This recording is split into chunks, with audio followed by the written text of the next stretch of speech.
Yo tenía preparado una introducción, pero nada, no voy a contarla. Voy a presentar a Joaquín Sabaté, viejo compañero, antiguo, quiero decir.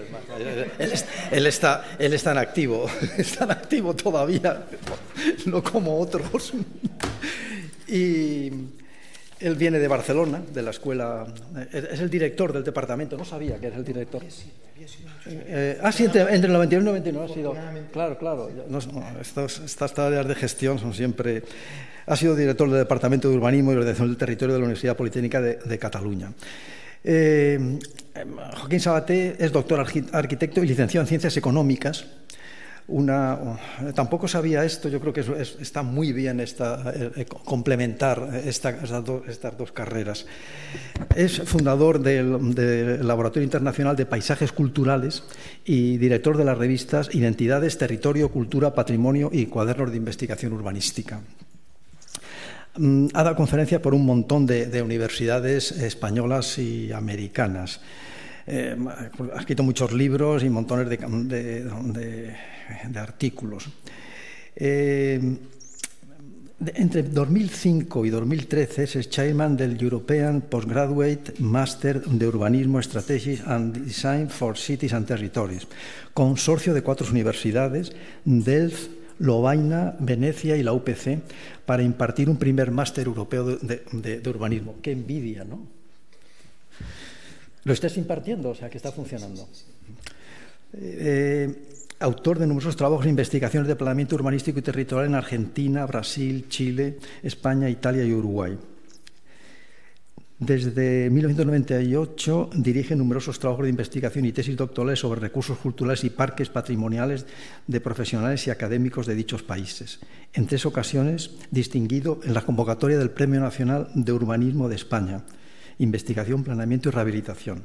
En 2007, Premio de Urbanismo de Cataluña y en 2011, Premio Especial de Patrimonio de Cataluña.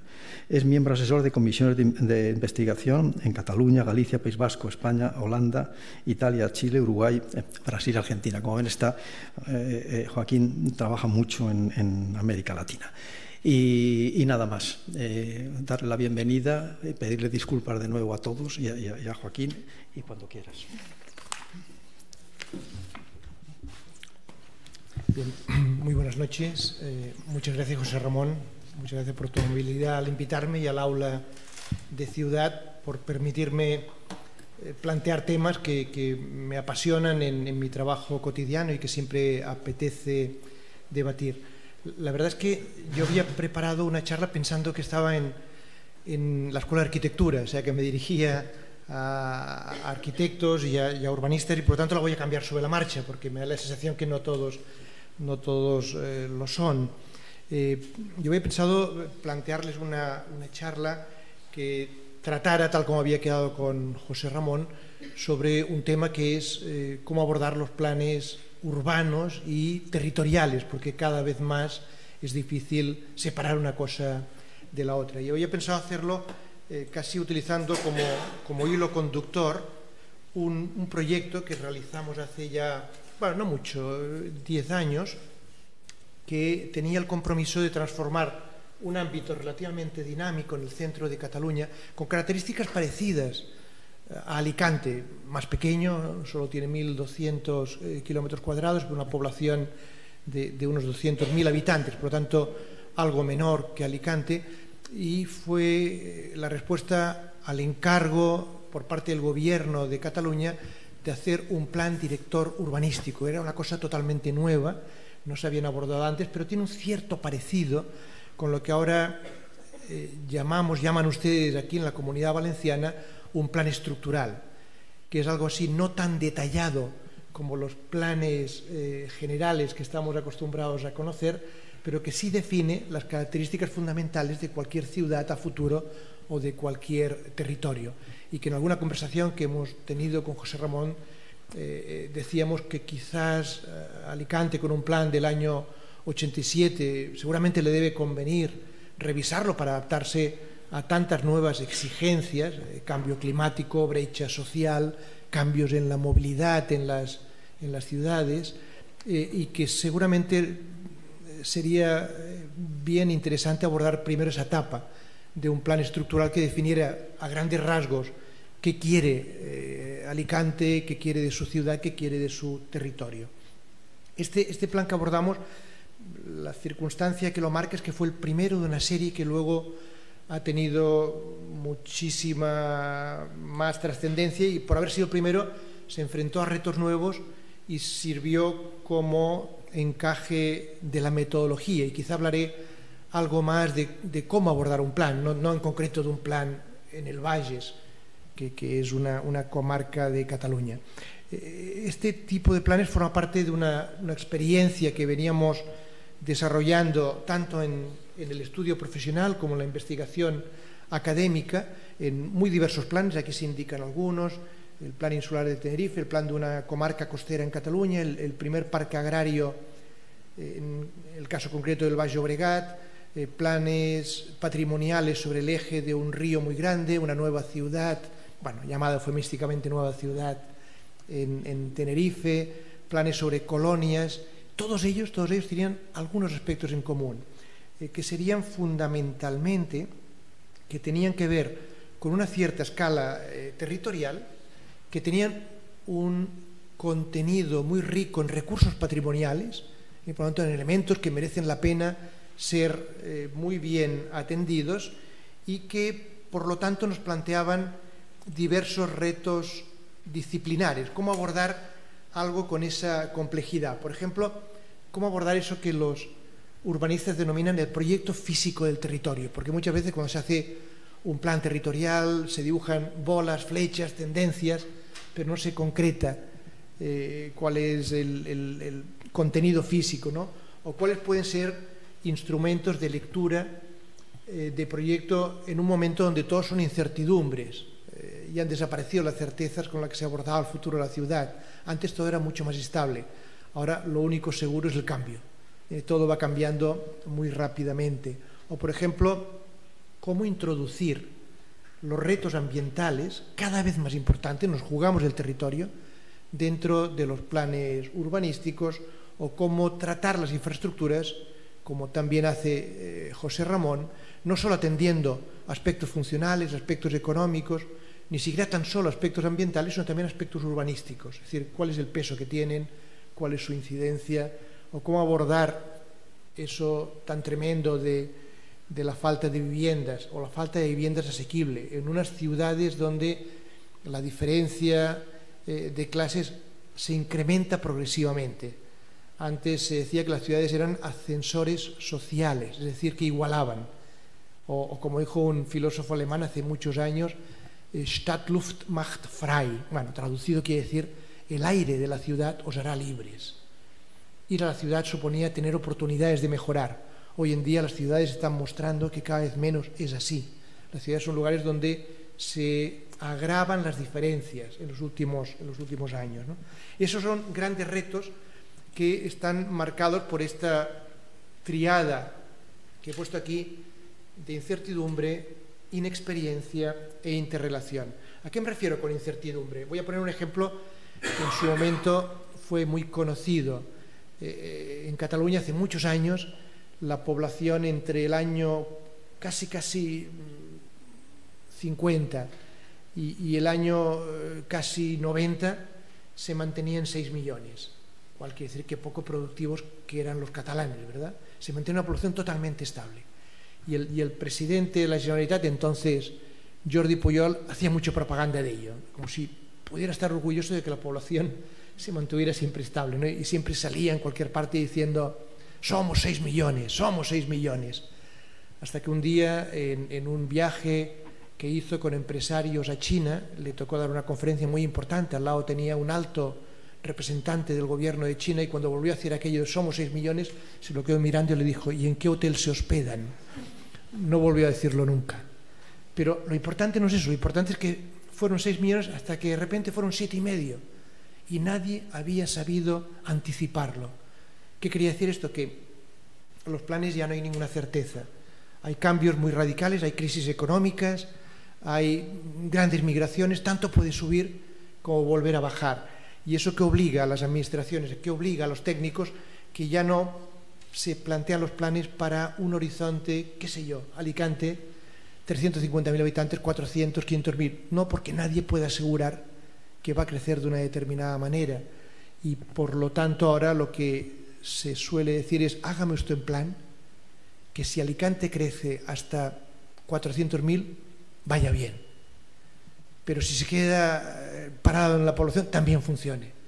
Y si de repente hay una gran corriente migratoria y llega a 500.000, pues también tenga los recursos, los equipamientos y los servicios necesarios, ¿no? Es bien complicado porque hay que responder ahora a esa incertidumbre. Además, abordar un plan de esta escala hoy en día supone eso, lo que ustedes ven.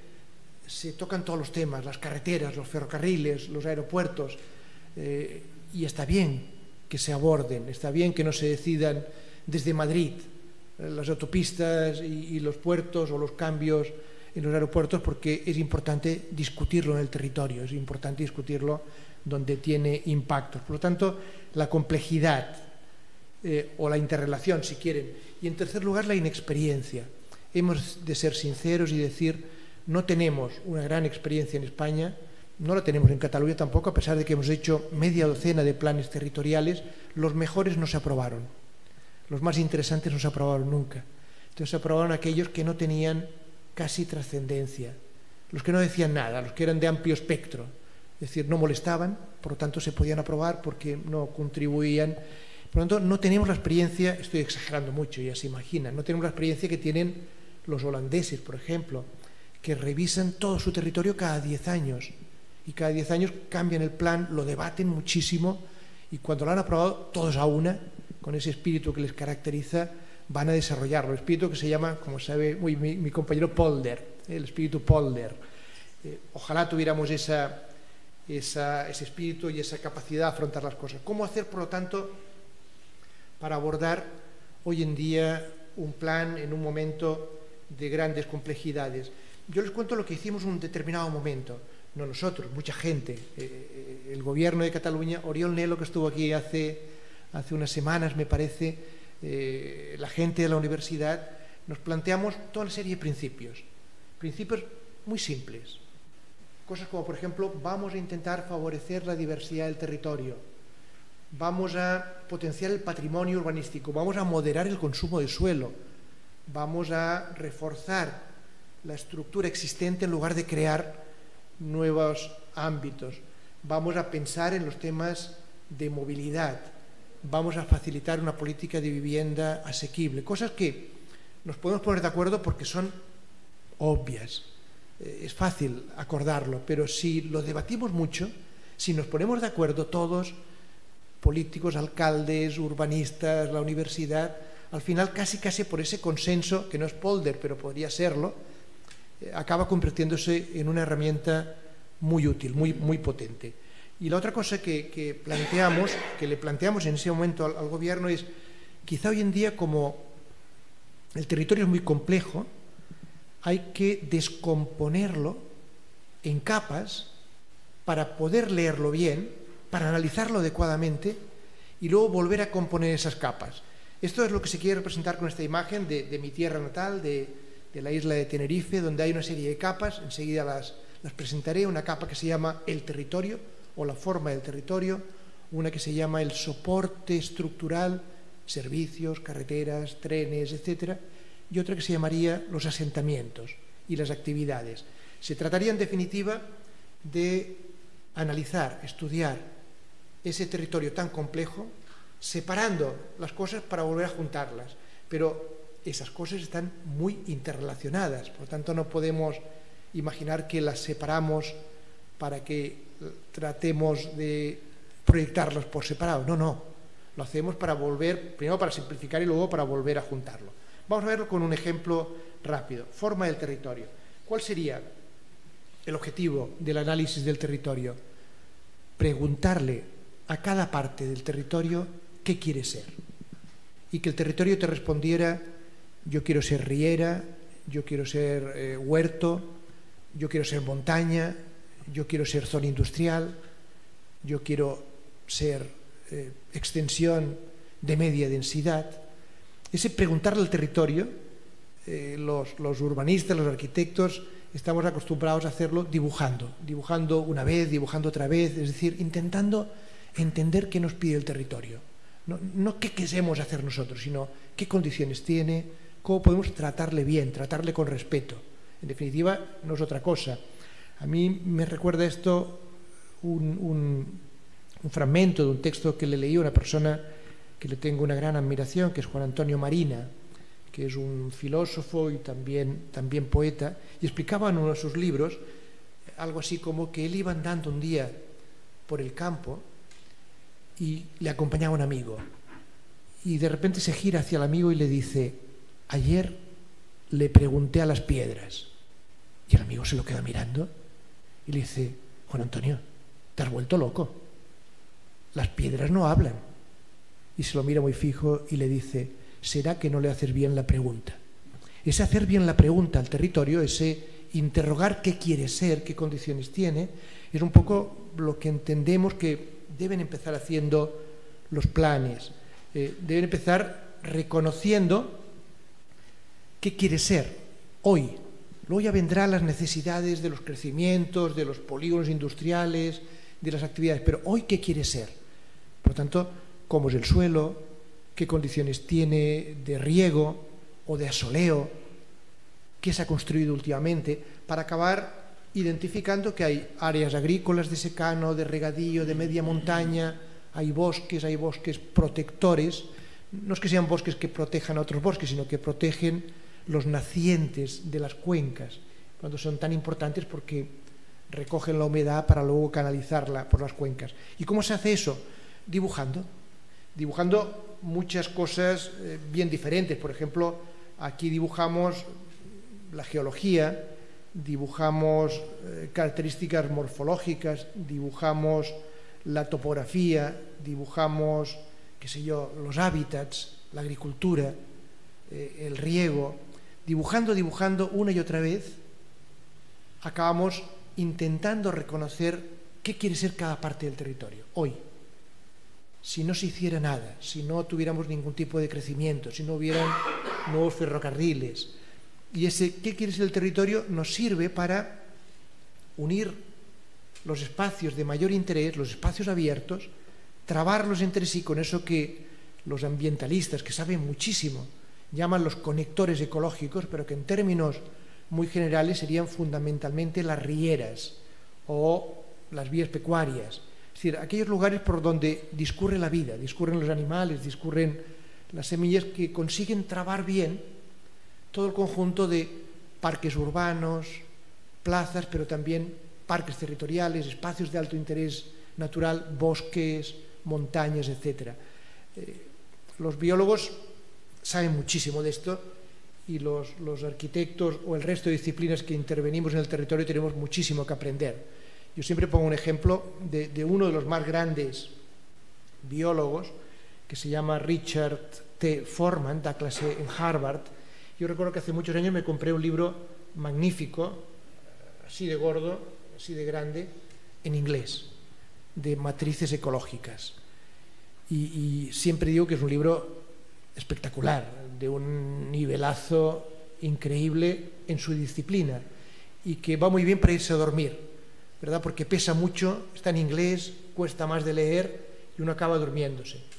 Y los biólogos tienen ese gran conocimiento, pero cuando trabajamos con ellos muchas veces nos pasa algo, no sé si os ha pasado a los que trabajáis en el campo del urbanismo, que le decimos: voy a diseñar por aquí un conector ambiental, ¿de qué medida crees que debe ser?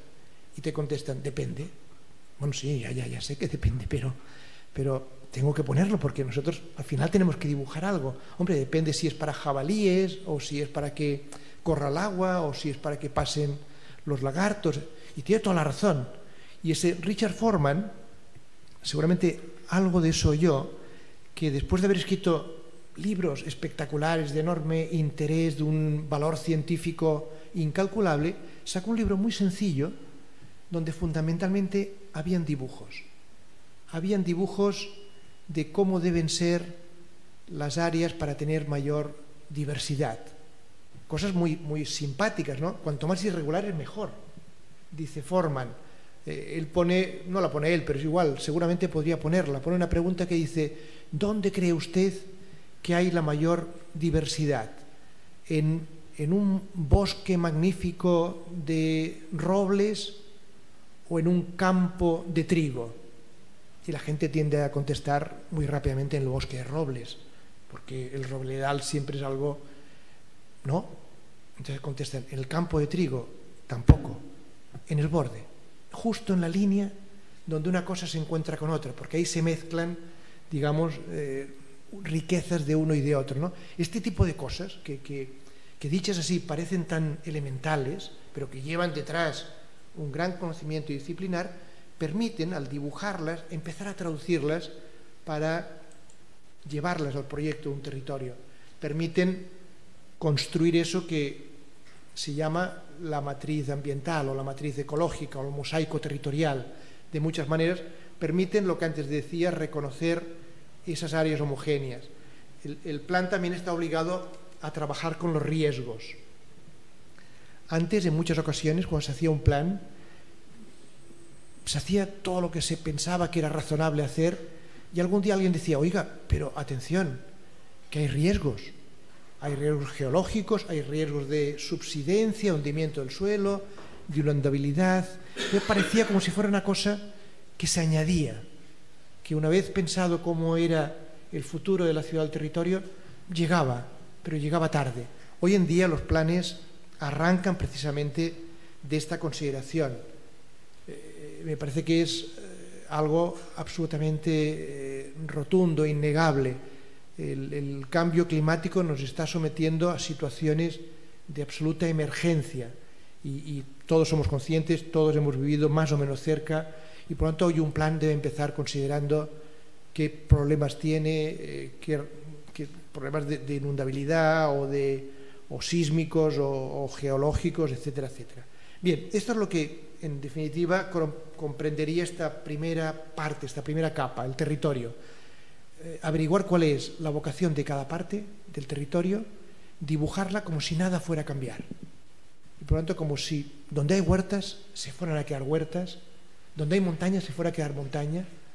No necesitamos crecimiento, como si hubiera crecimiento cero. Es obvio que eso no va a ser así.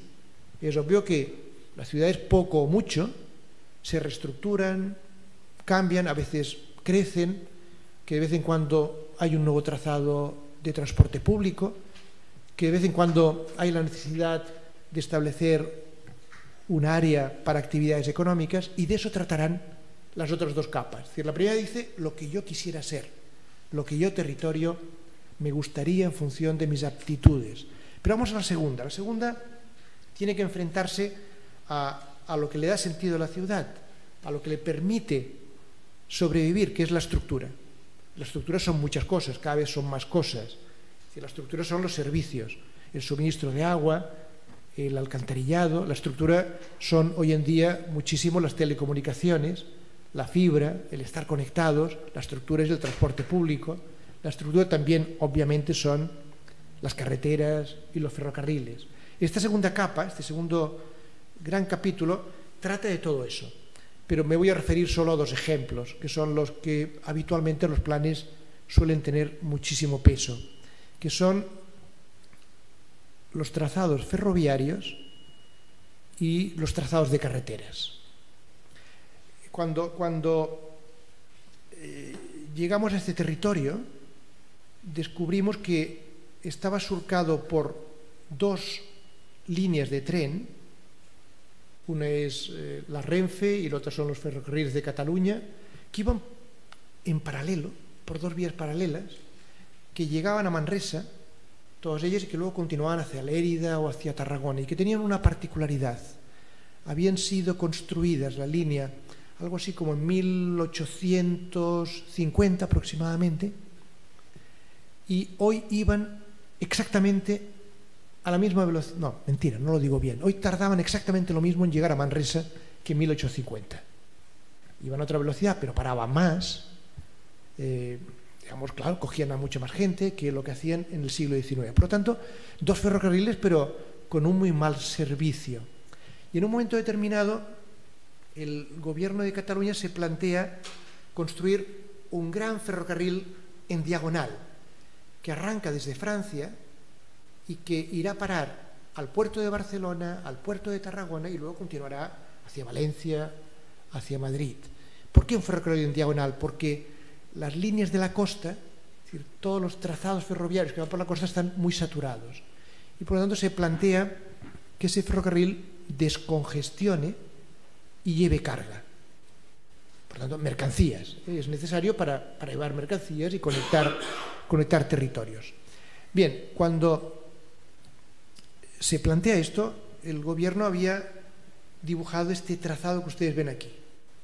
Es un trazado, no sé si se ve de tan lejos, que no toca ninguna ciudad, que pasa por en medio del territorio, que si miramos a la primera capa, si miramos al territorio, pisa huertas, pisa terrenos agrícolas, pisa rieras, pero sobre todo, que no conecta con ninguna ciudad. Y lo primero que le planteamos a nuestro cliente es, hombre, vivimos en un país que no es rico.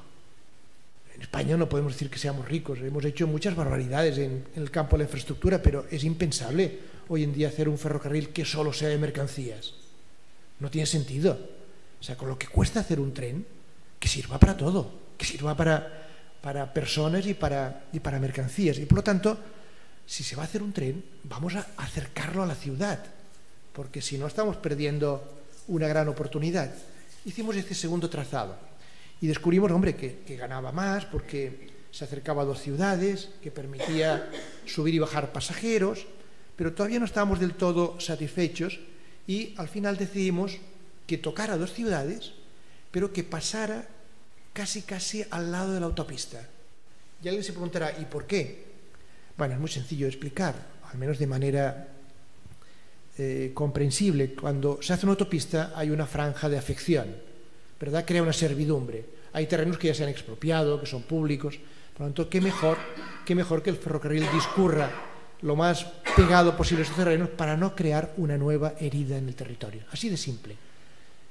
Si además con ese ferrocarril, con ese tren, digamos, nos acercamos a las ciudades y podemos poner 2 paradas en ciudades de una importancia no tan grande como Alicante, pero la mitad aproximadamente, todo eso que tenemos ganado. Esto que parece tan sencillo de explicar y que seguramente la gente sensata concordaría, claro, imagínense ustedes cambiar unos proyectos realizados, unos anteproyectos realizados. Claro, para convencer al gobierno de la Generalitat tuvimos que redactar casi un anteproyecto completo, demostrándole que haríamos menos desmontes y menos taludes que el que estaba aprobado, demostrándole que afectaríamos menos espacios de interés ambiental de acuerdo con la primera capa, demostrándole además que la población nos lo agradecería porque ese ferrocarril llegaría a la ciudad y permitiría a la gente, digamos, moverse y llegar con más facilidad a otras ciudades. Parece muy sencillo decir y acabó la propuesta con este dibujo que ustedes ven aquí, que lo hicimos expresamente porque recuerda, quien lo haya visto, al plano del metro de Londres, ¿verdad? Al Tube, porque lo que quiere decir es, aquí hay ferrocarriles, varios, aquí todos son urbanos, todos alimentan las ciudades, aquí hay un tranvía que conecta las ciudades entre sí, aquí hay un tren de las minas, existe un tren de las minas que funciona una vez por día, por la noche, para bajar la potasa desde este pueblo hasta el puerto de Barcelona y desde este pueblo hasta el puerto de Barcelona. Un ferrocarril minero para bajar una vez por la noche. Y dije, pues no puede ser, hay que adaptarlo para que también lleve personas. Con lo costoso en una infraestructura de estas características es la obra fija. Bien, todo esto sorpresivamente acabó aprobándose. No. Vino la crisis radical del año 2007-2008, pero lo aprobó y el consejero de territorio, un grandísimo consejero, el que había sido alcalde de Gerona, Joaquim Nadal, dijo, por supuesto que hay que hacerlo. Y otras cosas peores que luego les explicaremos. Por supuesto que hay que hacerlo porque cuando muchas veces nos dicen, sí, pero es que el transporte público no es rentable. Lo dicen muchas veces, ¿verdad? Para decir que no se va a invertir en transporte público. Y hay que no hay que llevarles la contraria, hay que decirles, claro que no es rentable, tampoco lo son las escuelas, tampoco lo son las universidades, tampoco lo son los hospitales. Es decir, la sociedad invierte más en la formación de lo que recibe en términos de economía clásica, del coste y beneficio. Pero hay muchos otros costes que no se contabilizan. El coste de congestión, con el consiguiente enfado de la gente cuando hace colas, el coste de contaminación, el coste del tiempo perdido, cuando todos se nos ocurre ir cada cual en su coche en vez de tener un mejor transporte público. Por lo tanto, tuvimos la enorme suerte de que el director general de transporte, un magnífico ingeniero, un joven ingeniero, nos pusimos enseguida de acuerdo en la Generalitat para decir, no es rentable en términos de economía clásica, pero en términos de economía ambiental lo es y mucho. Por lo tanto, adelante con los tranvías. De las carreteras, ¿qué descubrimos? Que hay muchas, que por esta comarca circulan 3, pero cuando profundizamos decíamos, fíjate, qué curioso, por esta carretera de carácter comarcal circula vez y media la cantidad de coches para lo que está preparada. Y además estos coches luego pasan por una ronda, luego atraviesan un pueblo y luego llegan a la autovía por aquí. ¿Por qué? Pues porque esta autovía es de peaje hasta este punto. Y esta autovía de peaje va al 10% de su capacidad. ¿Qué pasa en este país cuando una carretera está excesivamente congestionada? ¿Cuál es la reacción habitual? ¿Vamos a ensancharla? ¿O vamos a hacer otra? Porque esta está muy llena. Y se propuso eso, no nosotros, obviamente, ¿no? Carreteras dijo, va muy llena, tenemos que garantizar que todo el mundo pueda ir sin pagar peaje. Es obvio, el catalán, si puede no pagar la autopista, irá por la carretera, aunque tarde más. Eso es claro. Entonces, ¿qué hacer? Pues, como no se podía ensanchar porque pasaba por un sitio muy difícil, el gobierno planteaba desdoblarla. Ha pasado muchas veces, no es la primera vez, pasa muy a menudo, ¿verdad, José Ramón? Es algo que es común. Y se nos ocurrió hacer una cosa, que fue una tontería. Vamos a calcular qué vale rescatar el peaje. O sea, los peajes son concesiones que se les da a una empresa que construye y mantiene, y se les da por X años para que puedan recuperar la inversión. A veces por 20, a veces por 50, a veces... Pero todo peaje puede ser rescatado calculando el beneficio que dejarán de recibir. Entonces resultó que calculamos lo que faltaba para rescatar el peaje y era mucho más barato que construir la carretera. Y dijimos, oiga, pues vamos a proponer en el plan que en lugar de que haya otra carretera, digamos, esta autopista deje de ser de peaje. Y así se propuso. Puede parecer una herejía, porque no es común hacer eso, pero tuvimos la suerte que efectivamente el consejero y el director general de carreteras y de transporte estuvo de acuerdo y así se aprobó. Desgraciadamente el plan se aprueba justo en el momento en que se produce la crisis y por tanto estamos pendientes de que algún día se recupere la economía, pero está aprobado. Está aprobado de que ese peaje se va a rescatar.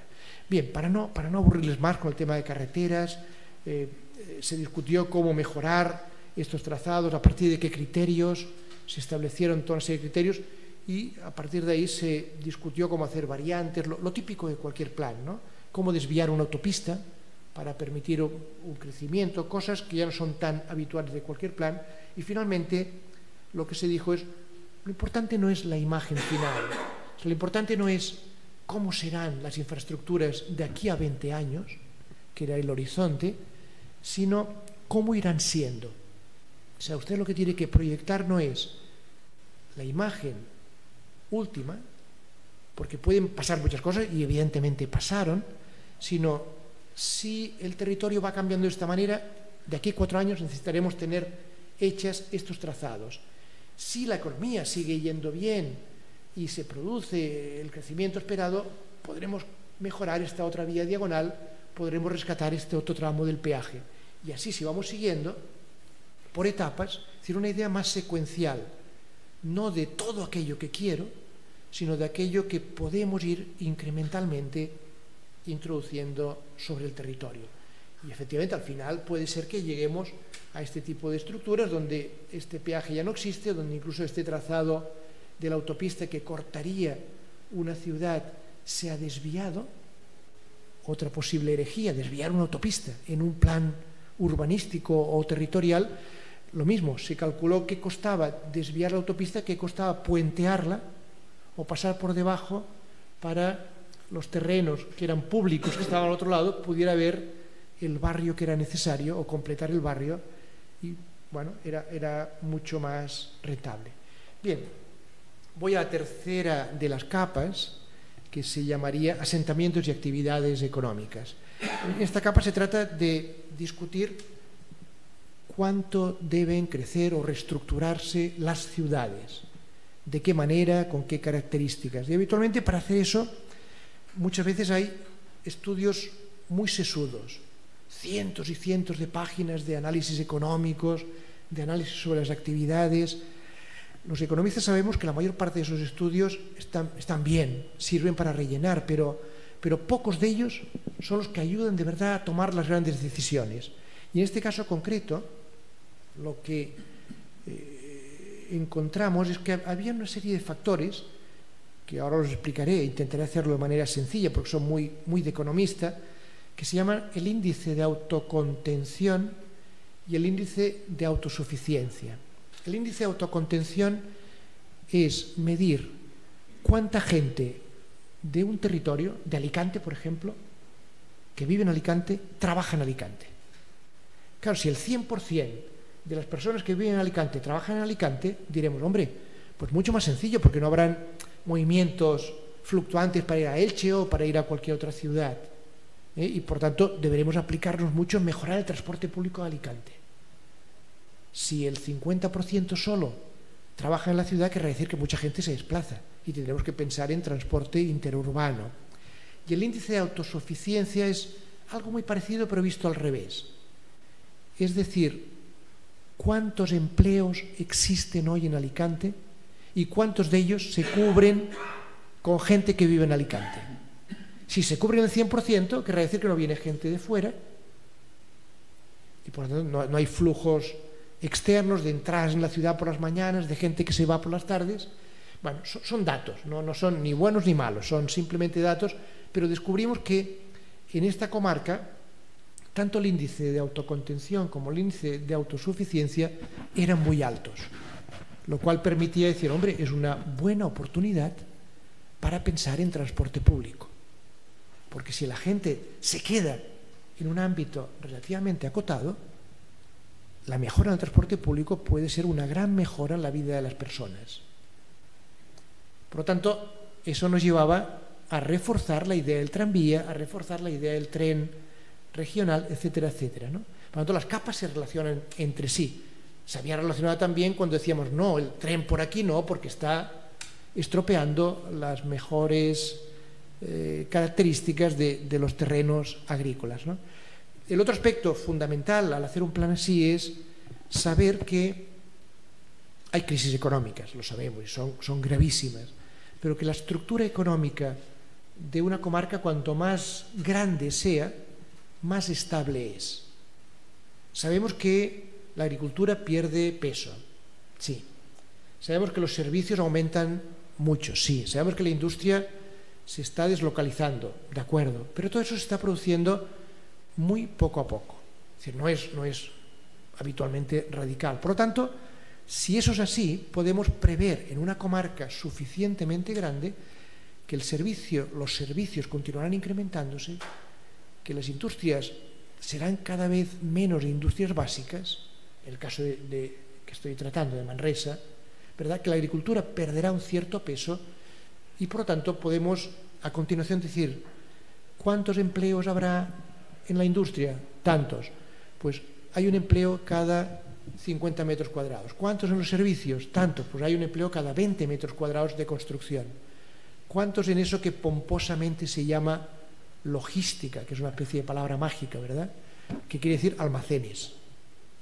Uno cada 150 metros cuadrados. Es decir, es mucho menos rentable en términos de emplear gente, la logística, que tantas veces nos quieren convencer de que es algo tan importante, que otros sectores económicos. Pero eso permite decir, si esta comarca va a crecer hasta 250, la distribución aproximada en servicios, en empleos en la industria, en empleos en logística, en la agricultura, va a ser aproximadamente esta.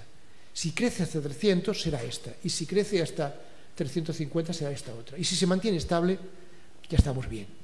Por lo tanto, ¿qué estoy diciendo? Que este plan, que los planes ya no pueden decir con certeza, voy a ser así dentro de 20 años. Lo que pueden hacer es decir, si sucede esto, tengo que estar preparado y, por lo tanto, prever el suelo, los servicios, los equipamientos para doblar la población o para multiplicarla por 1.2. Y a partir de ahí, el siguiente paso es muy sencillo. Para el escenario 250, para el escenario 300, ¿qué me ofrece hoy el planeamiento? Porque está aprobado, porque es vigente. Tanto, pues voy a mirar cuánto hay de ocupado de suelo residencial, cuánto me cabe todavía y cuánto necesitaré. Y voy a hacer lo mismo con el suelo industrial, cuánto hay, cuánto necesitaré en el futuro y, por lo tanto, qué debo prever en este plan. Bien, dicho eso, el siguiente paso es decir, bueno, si ya sé que voy a necesitar tanto para ese posible futuro, de lo que se tratará, en definitiva, es de preguntarse dónde lo coloco. Y otra conclusión que llegamos es cuando uno trata un plan territorial con 29 ayuntamientos, lo que es muy habitual es que cada ayuntamiento quiera tener, y es muy lógico, quiera tener su espacio de crecimiento, quiera tener su pequeño polígono para poner talleres, quiera tener todos sus equipamientos. Es lógico, si le dejáramos, cada uno querría tener un aeropuerto, un puerto. Bien, son cosas razonables, es decir, desde cada municipio se aspira, pero inmediatamente uno dice, claro, el urbanismo no es esto. Hacer un plan no es repartir muchos pocos, porque a veces si hay un crecimiento importante conviene concentrarlo. ¿Concentrarlo para qué? Para que lo asuma la administración pública, para que lo haga más adecuadamente o para que lo haga suficientemente bien. Y lo que les dijimos a los alcaldes de este ámbito, alrededor de Manresa, les dijimos lo siguiente: fíjense ustedes, en Cataluña, en el siglo XIX, muchas ciudades proyectaron su ensanche. No solo Barcelona, el ensanche de Badalona, el ensanche de Mataró, el ensanche de Vilanova, pequeños ensanches, como tantas otras ciudades en toda España. Y les dijimos, se lo tomaron a bien, les dijimos, ustedes no hicieron los deberes, ustedes no hicieron su ensanche, y por lo tanto toca hacerlo ahora. Ya no será el ensanche del siglo XIX, será el ensanche del siglo XXI. Y el ensanche del siglo XXI será un poco diferente y tendrá que cumplir una serie de características. Por ejemplo, no se podrá colocar ese ensanche o ese crecimiento, si llega, en cualquier lugar, sino en contigüidad con lo existente, al lado de lo existente, no en medio del territorio. No se podrá colocar si no hay transporte público, es decir, se debe potenciar aquellos lugares donde existe o existirá transporte público, paradas de tren, paradas de tranvía, paradas de lo que fuere. En tercer lugar, en los años 80, cuando empezamos a trabajar en el campo del urbanismo, había una crítica feroz a lo que se llamaba el crecimiento mancha de aceite. Hoy en día lo añoramos, porque crecimiento mancha de aceite quiere decir crecimiento en contigüidad, al lado de. Hoy en día el crecimiento es disperso en el territorio, salta a cualquier lugar. Se decía también, qué densidades más altas. Hoy decimos, como mínimo, 60 viviendas por hectárea, como mínimo. ¿Por qué? Hombre, porque con menos de 60 viviendas por hectárea no podemos garantizar que se instale el comercio básico, no podemos garantizar el transporte público. 60 viviendas por hectárea no es casi nada. Ciudad Jardín son 30. Un crecimiento suburbano son ya 60. Es decir, no es una cosa tremendamente intensa, pero en un momento donde nuestras ciudades crecen en muchas ocasiones con muy baja densidad, por tanto con una gran ocupación del territorio, a veces con una cierta malversación de los recursos, con mucha mayor exigencia de llevar transporte a todos lados, recomendar eso parece razonable. Decíamos también, se aprobó también así en todos los planes de aquella época, como mínimo el 50% de las viviendas tiene que tener algún tipo de vínculo social. Tiene que estar destinada a gente que no puede adquirirla en el libre y feroz mercado. Y se decía también, estos barrios que se van a construir en algunos ámbitos deben ser mixtos.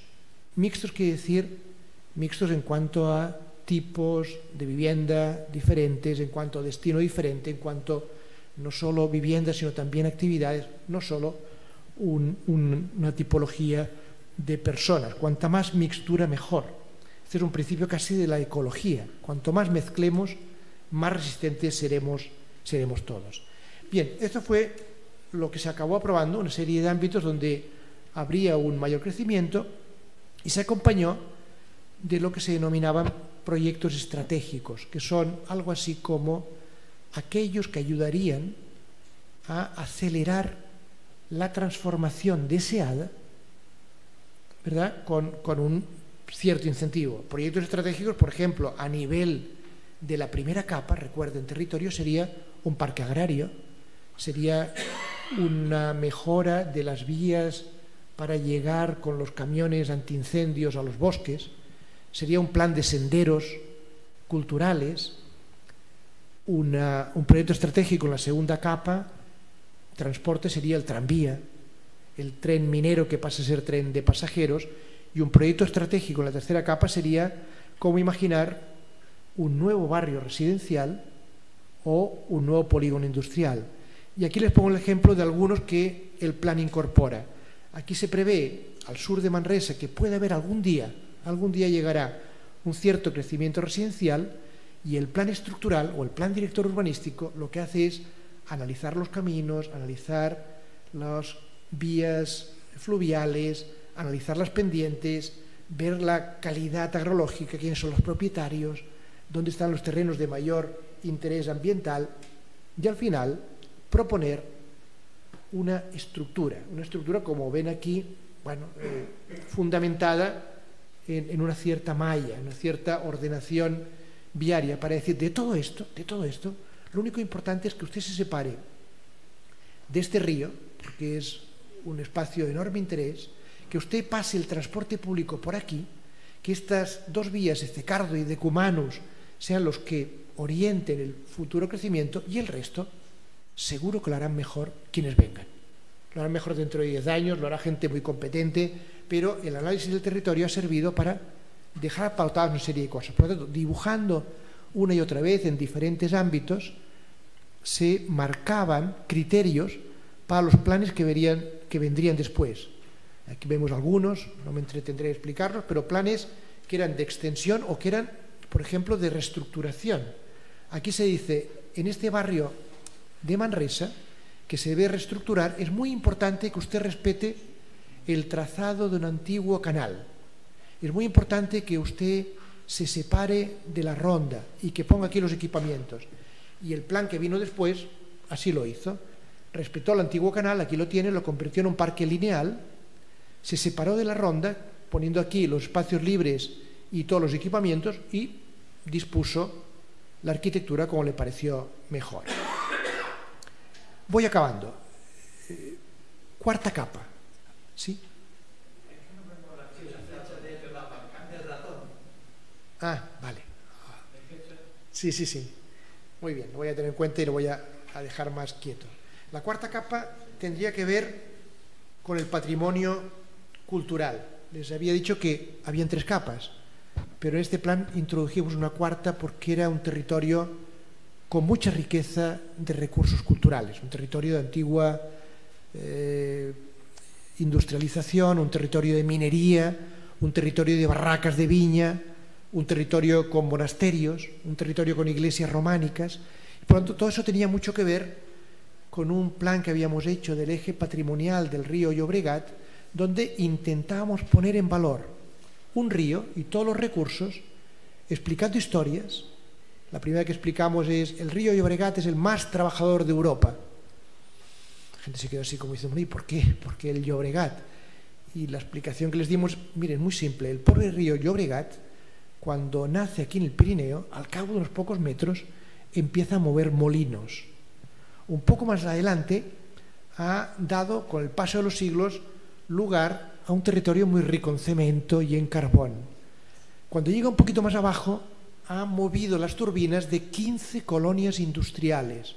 Luego ha regado la agricultura de alrededor de Manresa, creando un territorio de viña muy rico. Luego ha dado lugar a Montserrat, a la montaña religiosa de Cataluña. Y el pobre río ha sido tan esquilmado por tantas industrias que cuando llega a su desembocadura es un riachuelo. Está agotado. Por lo tanto, es el río que más ha trabajado en 100 kilómetros. Bien, esta narración sirvió para crear toda una serie de proyectos a lo largo del río Llobregat, de los cuales, de los 10 que propusimos a principios, mediados de los 90, se han llevado a cabo 4. 4, como serían el Parque de las Minas del Carbón, el Parque de las Colonias Industriales, el de la Acequia de Manresa y el Parque Agrario. Y otros más están en camino. Les muestro algunas imágenes. Por ejemplo, esta es la acequia. Es una acequia del año 1300 aproximadamente, por lo tanto hecha a mano. Vamos con la arcilla, los limos, moldeándolos casi como un escultor, pero no solo eso, disponiendo un camino al lado y lado, ¿verdad? Para cuidarla, para conservarla, de vez en cuando pontarrones, acueductos. Es una acequia que marca muy claramente, ya lo ven aquí, la diferencia entre los ocres de los terrenos de secano y los verdes de huerta o las zonas de viña. Es una acequia que costó mucho construirla porque Manresa vive rodeada de un río, que es el río Cardener, pero que es un río que está abajo de todo, 30 metros por abajo. Hoy en día con una bomba subimos el agua, pero además es un río salado. Es un río que ha pasado por Cardona, ha pasado por todas las minas de sal y por tanto ya no es agua potable. Y en el siglo XIV en Manresa se pasaba sed. Y muchas veces los manresanos habían intentado ir a buscar el agua al Llobregat, pedir permiso. Había un señor noble en Balsareny que tenía su castillo, pero que no acababa de dar el permiso para que Manresa pudiera recoger el agua del río. Hasta que un buen día, como pasa en tantas ocasiones, entró un rayo de luz, ¿verdad?, por el rosetón de la iglesia mayor de Manresa y iluminó el altar y parecía que había sucedido un milagro, y entonces ese señor dijo: sí, vengan a buscar el agua que ustedes necesiten. Y pactaron que el precio de traer el agua por la acequia era un capón y una gallina cada año. Y efectivamente los manresanos le iban llevando el capón y la gallina cada año. El señor de Balsareny se la siguen llevando hoy en día a los descendientes, casi es una cosa simbólica. Pero lo interesante es que se construyó esto y permitió no solo beber y vivir, sino alimentar una primera industria textil en Manresa. El proyecto de la acequia ha sido muy sencillo. Ha sido casi limpiarla. Ha sido poner indicaciones, ha sido reparar algunos pontarrones, algunos acueductos. Ha sido, sí, introducir algunos pequeños equipamientos. Este es un personaje que todos los arquitectos reconocen. Es un grandísimo arquitecto, pero mejor persona. Es Álvaro Sisa, es un premio Pritzker, es uno de los mejores arquitectos en estos momentos vivo en el mundo, pero insisto, mejor persona. Y Álvaro Sisa aceptó 3 encargos en el proyecto de la acequia muy sencillos, porque es un arquitecto muy cercano. Este de aquí, que es el primero que realizó, se llama Un aula en la naturaleza, y consiste simplemente en que, sabiendo que todos los niños de Cataluña van una vez en su vida en el colegio a visitar la acequia, como van al Museo del Carbón, como van al Museo de la Ciencia, y los profesores los llevan por este camino de la acequia y de vez en cuando se paran y les explican lo que supone. Pues Álvaro lo que propuso fue algo tan sencillo como una escalera para bajar a una zona más llana, donde puso una plataforma de madera en la cual la profesora o el profesor podría explicar, y 20 y tantos cubos de la piedra del lugar de 1 metro por 1 metro por 1 metro. Nada más.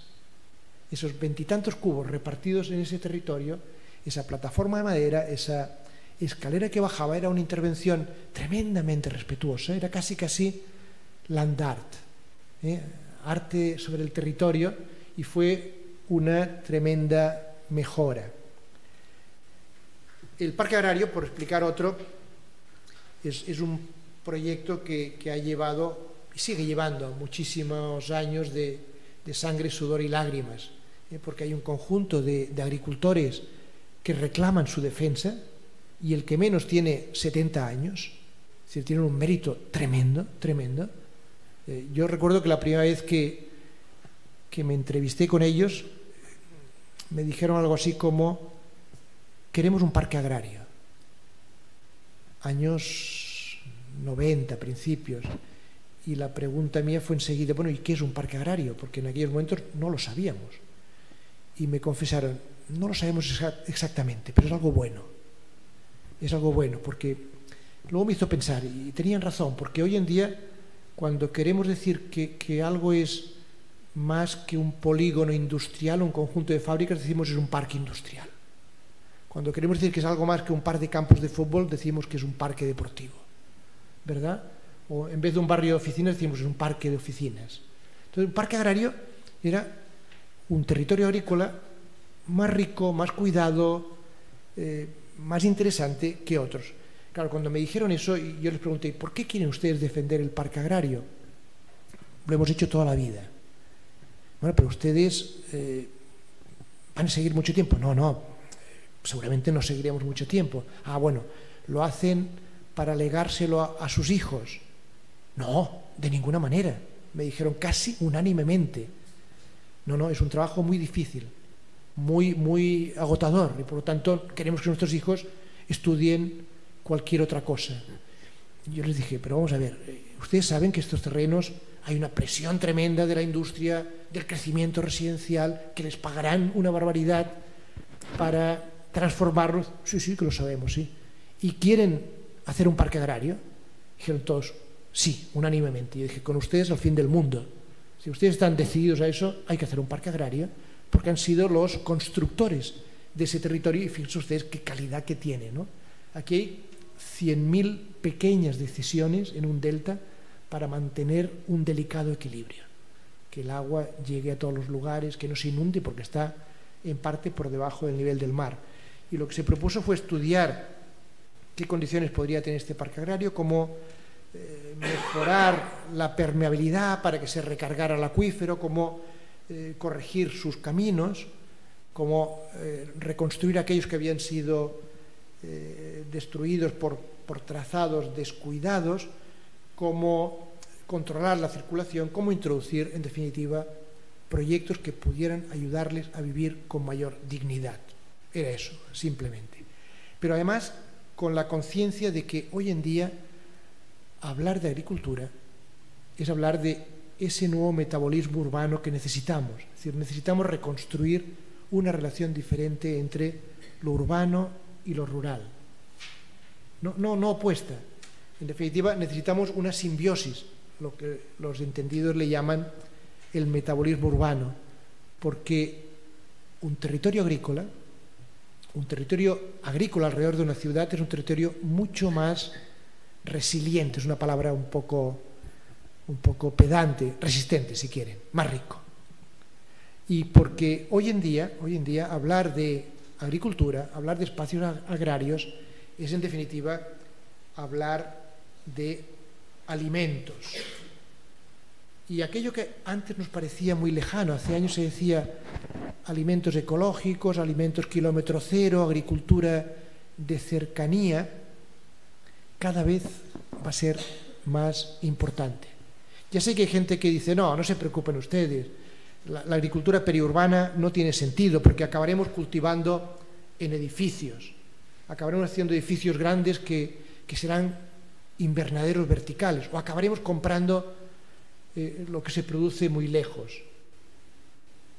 Me parece que es muy poco sensato pensar así, pero basta pensar o basta ver lo que están haciendo grandes potencias como Estados Unidos, como Rusia, como China. Están comprando media África, están comprando media Latinoamérica. Hay grandes empresas, la Benetton, por ejemplo, que tiene millones de hectáreas compradas en Argentina, otras en Chile, otras en África. No se equivocan, no se equivocan. El futuro no está en el petróleo. El futuro está mucho más en el agua, o está mucho más en los alimentos, que no, por ejemplo, el petróleo. Y ellos lo saben y lo están adquiriendo. Por lo tanto, no es raro que haya ciudades que estén constituyéndose, que se llama un consejo alimentario. Es decir, una organización público-privada, la propia administración, pero también los agentes del territorio, que empieza a velar por eso que se llama la agricultura periurbana, la agricultura cercana, la agricultura que crea territorios más resistentes. Bien, acabo ya. Vuelvo al principio. Yo creo que para afrontar ese planeamiento en tiempos de pocas certezas, como son los que en estos momentos están marcando nuestras vidas, creo que lo que puede tener de interesante este plan no es tanto el resultado del plan, sino la metodología de las capas, porque nos permite descomponer, nos permite analizar y volver a componer, proyectar, nos permite entender la interrelación entre las vocaciones del territorio, lo que quisiera y se merece ser, con el respeto que le debemos, con el soporte estructural que debe ser consecuente con ese territorio, con las necesidades de la ciudadanía, con la capacidad de traducir urbanísticamente esos requerimientos ambientales que cada vez son más importantes. Por lo tanto, todo ello, en definitiva, creo que ayuda a afrontar un planeamiento en momentos donde casi lo marca la incertidumbre. Yo creo, y con eso acabo ya, ahora sí, agradeciéndole su atención, que desarrollar instrumentos de lectura, de proyecto y de regulación capaces de imaginar la transformación a futuro de ciudades y territorios en escenarios abiertos es uno de los retos más apasionantes que tiene hoy en día nuestra disciplina, pero también que tiene hoy en día la ordenación de nuestros territorios. Muchas gracias.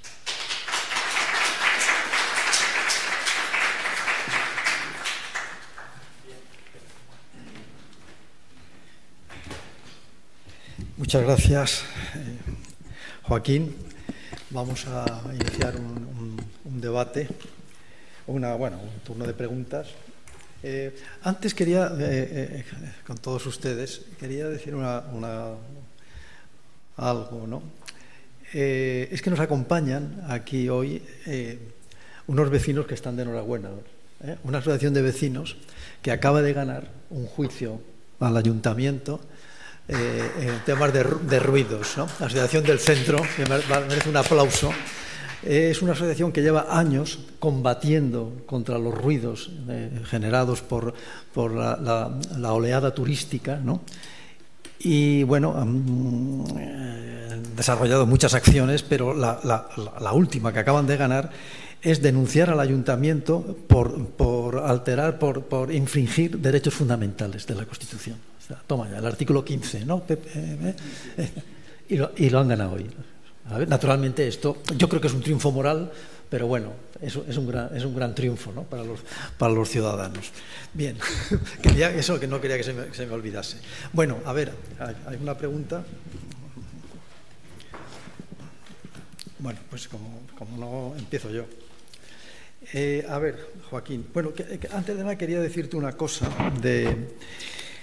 sobre lo que decías de Marina. Yo creo que tenías que leer también a Thoreau, Esto es Thoreau puro, lo de hablar con las piedras, hablar con el paisaje. Y Walt Whitman. Y a Whitman, ¿no? Y a Emerson. Era un intelectual difícilmente encuadrable, ¿no? Del siglo XIX, ¿no?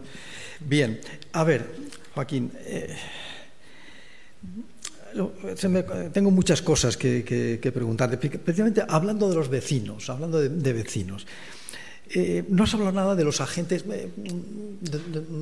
de cómo intervienen los agentes, qué estructura organizasteis de participación, ¿no? Claro, esto es un proyecto territorial, tiene una escala muy amplia, ¿no? Pero bueno, luego a la hora de la verdad estás llegando a definir el parque, la vivienda. ¿Cómo lo organizaste? Esa es la primera pregunta. Y luego prefiero hacerte la otra sobre los planes estructurales más adelante. O sea, contéstanos a ver qué te parece. O sea, ¿cómo intervienen los agentes y cómo se relacionaban entre ellos? Sí. Vamos a ver. José Ramón ha dicho, es un plan territorial. Quiere decir que un plan territorial no acaba señalando las parcelas y por lo tanto no acaba diciéndole a ninguna persona en su parcela usted podrá construir 4 plantas o poner un comercial. Eso lo hace un poco diferente, porque para bien o para mal la gente se motiva cuando hablan de su propiedad, ¿verdad? Entonces, claro, es muy importante que la gente se incorpore al debate sobre los planes, sean de la escala que sean. Es fundamental conocer su opinión para equivocarnos menos. Y en ese sentido, claro, un plan territorial que no afecta a derechos individuales tiene que buscar mecanismos para atraer la atención de los colectivos, por lo menos. En ese caso concreto, lo que se hizo, obviamente, un plan de este tipo interesa muchísimo, en primer lugar, a los alcaldes, porque ellos sí que se ven que una cosa va a Navarcles, o va a Manresa, o va a Balsareny, o va a Navàs, ¿verdad? Va a un sitio o va a otro. Ellos ya venían a todas las reuniones, por descontado. Pero luego interesa muchísimo y es fundamental a todos los colectivos organizados. Es decir, en todas las reuniones, que hubieron muchísimas en el territorio, no solo por ese plan, yo acuñé una denominación que era el apostolado urbanístico. Es decir, hay que hacer apostolado urbanístico, hay que intentar ir cuantas veces se pueda al territorio para explicar una vez y otra vez, primero la diagnosis a la cual se ha llegado y después también las primeras. Bien, en esas reuniones enseguida hubieron una riquísima participación de todo tipo de colectivos. Evidentemente los primeros, los que genéricamente denominamos colectivos ambientalistas, es obvio, son personas tremendamente concienciadas y que van a participar siempre en estos procesos, pero también los agricultores y también los comerciantes y también los empresarios. A título individual prácticamente nadie, pero quizá la única razón plausible es que nadie se sentía interpelado en su propiedad, y es razonable. Son planes que se quedan a otra escala, ¿no? Pero casualmente con Oriol Nel·lo, pero no solo con Oriol Nel·lo, con Juli Esteban, que era, digamos, el segundo de a bordo, o con Joan Llort, que era el director general de urbanismo, pues hicimos peregrinación por el territorio una y otra vez, porque es la única manera, al final, de intentar interpretar mejor aquello que el territorio y sus habitantes necesitan, ¿no? Pero déjame referirme un momento a lo del ruido, porque me parece una magnífica, no solo una magnífica noticia, sino algo que está muy en la discusión habitual. Es decir, cuando yo me refiero a riesgos, no me refiero solo a los grandes riesgos o a las grandes catástrofes, sino también a la polución, también al ruido. Y hay países o hay ciudades que esto se lo han tomado muy en serio, pero muy en serio. Pondré solo un ejemplo. Seguramente uno de los países que más nos interesa a los urbanistas es Holanda, por muchas razones, ¿no? Porque son los que tienen una mayor conciencia de que su país es muy frágil. Su país está por debajo del nivel del mar y su país lo han construido a golpe de esfuerzo durante siglos. Han construido la geografía.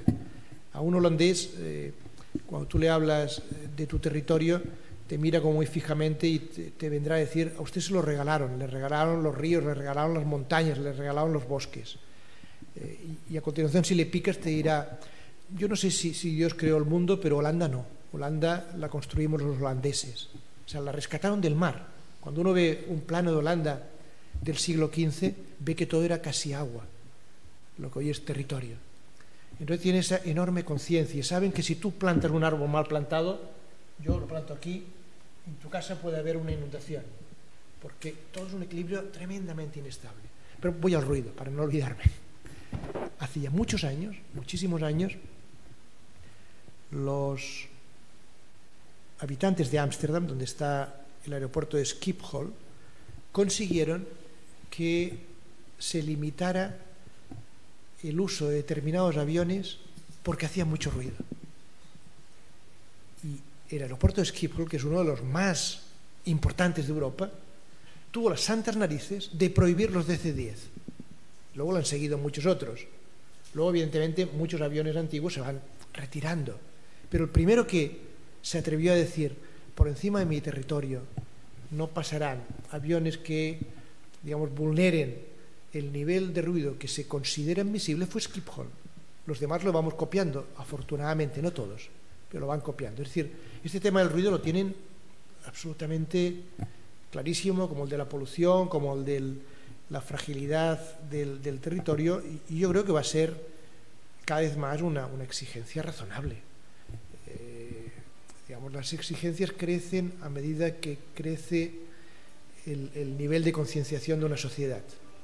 Y por lo tanto aparecerán otras que hoy en día apenas son emergentes, pero que son igual de razonables que reclamar, digamos, un territorio donde se viva con suficiente dignidad. Bien, tenía otra pregunta. A ver,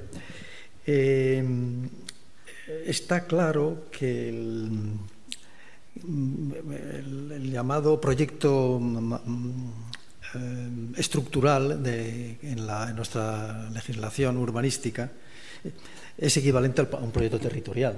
Lo que pasa es que en el caso de Alicante sería a escala del término. En principio, porque hay quienes pensamos que la realidad territorial de Alicante desborda ampliamente su límite territorial. Pero bueno, eso quizás luego, si hay momento, lo comentaremos. Entonces, nos encontramos en este momento con una legislación muy compleja, de muy larga tramitación. Es nueva, además, la OTUB, ¿no? Un informe de un equipo de unos compañeros de la Universidad de Valencia estiman que la tramitación de un plan general, la duración de la tramitación de un plan general puede llegar o está en torno a 12 años, ¿no? Con 48 informes sectoriales. A ver, ¿qué implica esto? Bueno, y sobre todo en tiempos de incertidumbre, ¿no? Pues implica que el modelo, los objetivos que se definen en un principio, vete a saber a los 12 años qué quedan de esos objetivos, porque ha pasado por otras corporaciones, porque la misma realidad ha cambiado. Entonces, claro, en esta ciudad además nos encontramos con el plan del 87, que lleva 30 años funcionando, que no ha funcionado mal, pero también es cierto que no es un plan ambicioso, es un plan muy riguroso desde el punto de vista normativo, por eso ha funcionado muy bien, pero no es un plan ambicioso, no ha transformado realmente. La transformación de la ciudad se ha producido por otros proyectos. Bien, entonces, muchos nos planteamos, bueno, sí que sería interesante un plan estructural que se pueda hacer en un tiempo bastante razonable. Estoy afirmando, pero por favor, de memoria, no sé, no nos hemos enfrentado. Yo, en mi experiencia de planeamiento, no he hecho nunca un plan estructural, ¿verdad? Y Y bueno, y luego aprobar el plan estructural y luego ir interviniendo, y ahí ya me pierdo un poco con instrumentos pues de... Porque claro, después del plan estructural viene un plan pormenorizado, que ahí es donde aparece el lío, ¿no? Porque es cuando hay que empezar a hacer las rayitas, donde está lo que tú decías de la parcela, las exposiciones al público que se van repitiendo hasta el infinito, ¿no? Entonces, esto es lo que quería que la primera pregunta, ¿qué pensabas de esto? Y la segunda pregunta es, ¿realmente un plan general de ordenación urbana, el PGOU famoso, ¿no?, que aquí queremos que, como digo, que nos van a resolver todos los problemas, realmente transforma las ciudades? Porque, a ver, cuando yo he hablado de la Barcelona Olímpica, cuando hablamos de la Barcelona Olímpica, pues nadie habla del plan. Ya hablamos de Bohigas y su plan de los espacios públicos, del anillo y todo lo que vino después, los proyectos, ¿no? Tampoco quiero resucitar la dialéctica plan-proyecto, creo que son complementarios, ¿no? Por ejemplo, Málaga es un proyecto. Málaga tiene dos ejes fundamentales. Bueno, la transformación de las infraestructuras, el puerto, una operación sobre el puerto y vinculada a un proyecto cultural muy potente. Bilbao, la regeneración de la ría. Ámsterdam tiene que ver mucho también con el puerto. De modo que un plan estructural con unos buenos proyectos estratégicos tendrían un efecto transformador muy potente, ¿no? Y luego, pues, no lo sé cómo, pero habría que ir ya interviniendo a la pequeña escala, con acciones y con instrumentos pues diferentes. No sé, o sea, ¿tú qué piensas de esto? Bueno, son muchas cosas las que plantea José Ramón, pero voy a ver si intento responder a todas ellas. La primera es, el invento del plan estructural y el plan tradicional de zonificación se plantea por vez primera en Ámsterdam el año 2000, o sea, hace ya casi 2 décadas. Se plantea en un país que hace muchos planes, que los debate durante mucho tiempo, que los acaba consensuando y que por lo tanto, digamos, acaban teniendo una altísima verosimilitud y confianza ciudadana. ¿Y por qué lo hace? Porque cree que lo que se discute cuando se hace un plan obedece a 2 grandes motivaciones, 2 grandes categorías. Una, que tiene que ver con aquello que es absolutamente importante para la ciudad, lo que la va a transformar, que pueden ser, pues, sí, a veces trazados de infraestructuras, pero no solo. Y otra que tiene que ver con lo pormenorizado, con lo detallado, con si aquí son 3 plantas o 3,5, o si aquí admitiremos los bajos comerciales o no. Y que eso puede ir cambiando. Y debe ir cambiando, y debe ser flexible, porque hoy en día aparecen usos en el suelo urbano o en el suelo rural que no existían hace 20 años. Aparecen sistemas de movilidad hace meses que ya se han convertido en generalizados, ¿no? Los monopatines, los no sé cuántos, bueno, en muchas ciudades está suponiendo cambios fundamentales. Por lo tanto, la idea de los holandeses es, vamos a separarlo.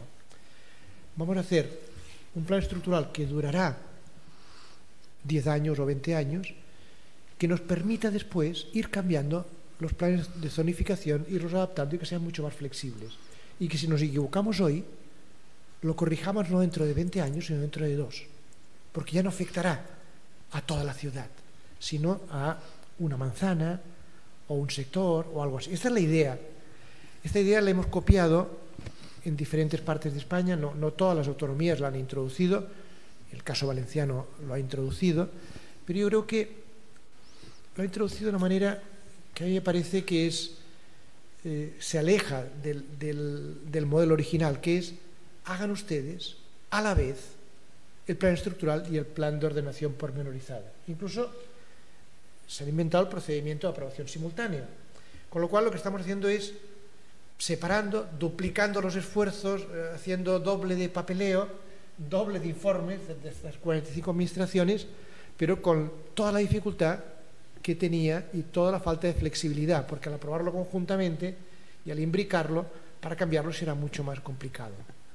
Claro, el plan estructural o el plan director urbanístico tiene algunas ventajas. Una de ellas es que se concentra en lo fundamental, que permite discutir sin estar preocupados si me afectas o no mi parcela a 2 metros. Y permite, por lo tanto, que digamos ferrocarril sí o no, tranvía sí o no. Quiero tener las paradas mucho más cercanas a la vivienda. Quiero que el crecimiento sea más rápido o menos. Quiero proteger los grandes recursos del territorio. Y eso se hace entonces sin la visceralidad que da un plan donde me están pisando una parcela, me están dando un uso que no es lo que yo quería, me parece que al vecino le dan el doble, etcétera, etcétera, ¿no? Por lo tanto, implantar las dos figuras me parece una idea bien interesante, pero aprovechemos la ventaja, que es discutamos lo estructural sin que nos preocupe lo propio, sino pensando en el interés público, y luego ya vendrá un momento donde razonablemente, legítimamente, cada cual defenderá sus intereses y competirá a la administración, competirá a los técnicos, respetar tanto como pueda los intereses de todos, pero, digamos, hacer pasar por delante el interés público cuando deba prevalecer. Ahí me parece que, no sé si coincidimos en eso, que tendría una cierta virtud el plan estructural, siempre y cuando se separara. Has hablado también de bueno, ¿cuál debe ser el ámbito? Nosotros cuando explicamos a nuestros estudiantes desde hace ya muchísimos años cualquier cosa del campo del urbanismo, les decimos, si a ti te encargan esto, tu solar no es esto. O sea, lo que tú tienes que fijarte es todo esto. Porque lo que tú vas a hacer puede tener repercusión en un ámbito mucho más importante. Y además, lo que hay en ese ámbito puede ayudarte a hacer mejor la intervención que vas a plantear. Por lo tanto, ¿cuál es el solar cuando alguien desarrollara el plan de Alicante? No se acaba en el término municipal. Obviamente. O sea, Alicante se verá afectado para bien o para mal por lo que sucede en otras ciudades, hasta Elche o más allá. O sea, hay que estudiarlo, lo cual no quiere decir que podamos intervenir fuera del municipio, porque no tiene competencias el ayuntamiento, pero debe, vamos, es una cosa que cae de obvia, los urbanistas lo tenemos clarísimo, es decir, cuando nos encargan el plan de un municipio, solemos empezar estudiando la comarca, para ver qué papel juega ese municipio en un ámbito algo más amplio. ¿Por qué tardan tanto los planes? Por muchas razones, muchísimas. Yo les garantizo que los equipos técnicos suelen cumplir normalmente con los plazos que les dan, que son draconianos. Usted tiene que presentar tal cosa en 6 meses o en 9. Luego, la administración tardará 3 o 4 años en responder si lo que usted presentó está bien o no está bien. ¿Por qué? Bueno, porque se ha llegado a un nivel de complejidad quizá excesivo, porque en lugar de que haya una administración que toma la responsabilidad de informar, pues la reparte en 45 administraciones y cada cual pues dirá lo que piensa con toda legitimidad mirándose una pequeña parcela. El que habla de ferrocarriles hablará de ferrocarriles, el que habla de régimen fluvial solo hablará de eso y no pensará ni en ferrocarriles, ni en carreteras, ni en crecimiento. El que habla de dimensionado de la población solo hablará de eso y no pensará ni en... Con lo cual entramos en un proceso que, siendo absolutamente legítimo, está viciado de una, yo diría, excesiva burocracia. No es tan complicado hacer un plan, no lo es, sobre todo si separamos esos dos momentos. El momento donde vamos a discutir aquello que nos compete a todos y a nadie en particular, y por lo tanto será mucho más sencillo que prevalezca el interés público, y luego ya llegará el momento de debatir lo otro y de hacerlo con serenidad y de hacerlo cambiándolo cuantas veces haga falta, porque las circunstancias cambian. O sea, hemos hecho unas aceras pensadas para personas que íbamos caminando. Hoy en día, yo no sé, aquí en Alicante no he tenido tiempo de verlo, pero en Barcelona te pasan los patinetes de cualquier manera.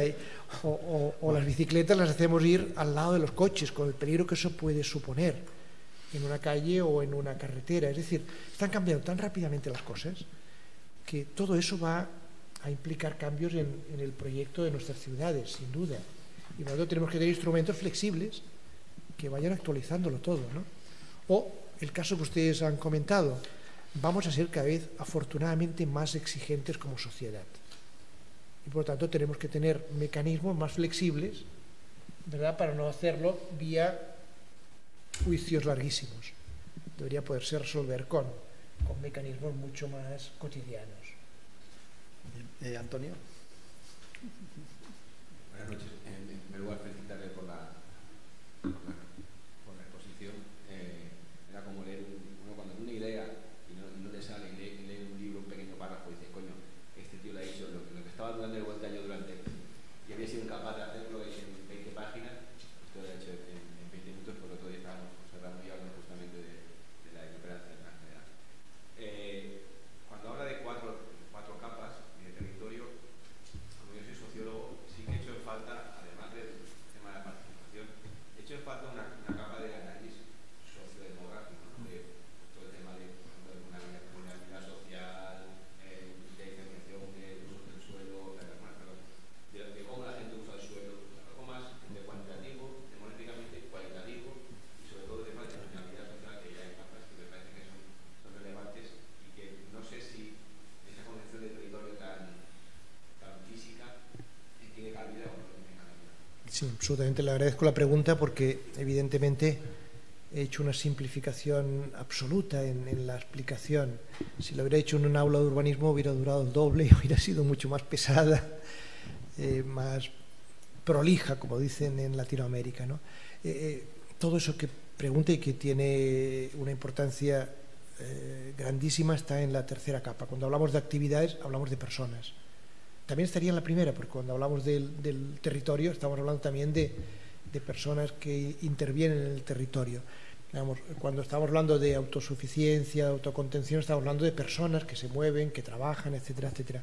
Pero aún más, una de las cosas que reivindicamos y que tiene mucho que ver con la aportación de la sociología o del higienismo es recuperar en los planes que se están haciendo ahora algo que en el siglo XIX era muy común, que era la cartografía social. O sea, en el siglo XIX Cerdá hace cartografía social. Cerdá, cuando proyecta su ensanche, entra él y su equipo, evidentemente, en todas y cada una de las viviendas de Barcelona para saber quién vivía, en qué trabajaba, en qué condición familiar, cuánto aire respiraba. Engels hace cartografía social. La tradición de los higienistas, de los ingenieros sanitarios, de los médicos, etcétera, etcétera, hacían cartografía social. Estamos afortunadamente recuperándola en el cambio de siglo. Hay territorios donde no solo es importante, sino que es lo prioritario. Por ejemplo, en un plan que tuve la oportunidad de colaborar en Brasil, alrededor de la construcción de una gran refinería, llegamos a la conclusión de que está bien discutir de carreteras o de crecimiento o de viviendas, pero en un territorio donde hay el nivel de abuso, el nivel de asesinato, el nivel de pobreza, la cartografía social es la fundamental en un plan. Lo es en todos, importante, pero hay algunos donde es que olvídese usted de todo lo que le he explicado y empiece a hablar solo de las condiciones de vida de la gente, ¿no? Por tanto, muchas gracias por recordármelo, porque sí, sin duda es un tema fundamental, es absolutamente básico. También es verdad que según qué tipo de preocupaciones son más propias de una escala o de otra. O sea, esta escala, la población juega un cierto papel y cuando bajamos a un barrio empezamos a hablar de exclusión, de gentrificación, de pobreza, etcétera, etcétera, ¿no? Pero sí, no puedo decir otra cosa que totalmente de acuerdo. Bueno, perdona, José. Espera, José, que como lo están grabando. ¿Se oye ahora? Sí. Al principio de su intervención ha hablado de que aquí se aprueban proyectos, no se aprueban los grandes proyectos, y bueno, se ejecuta porque trae poquita trascendencia. Después ha hablado también de que el espíritu holandés tiene un espíritu, ¿no? Y pregunto yo, hacen los demás, ¿por qué no somos capaces de hacerlo? Y la segunda pregunta, ahora habla usted de los planes especiales, ¿no? Plan generales, plan general de oración. Dice que el ayuntamiento exige unos plazos para que en 8 o 10 meses le den los proyectos. Después los proyectos se quitan porque se van a distintas corporaciones y no se hacen. Pero el no hacerlo, ¿qué es? ¿Una tónica habitual de este país? ¿O se suele hacer habitualmente en todos los países? Yo creo que fuiste tú, José Ramón, que hablabas de los proyectos que se aprobaban o que no se aprobaban, grandes proyectos. Yo no recuerdo lo he dicho, pero sí todo lo demás. Vamos a ver.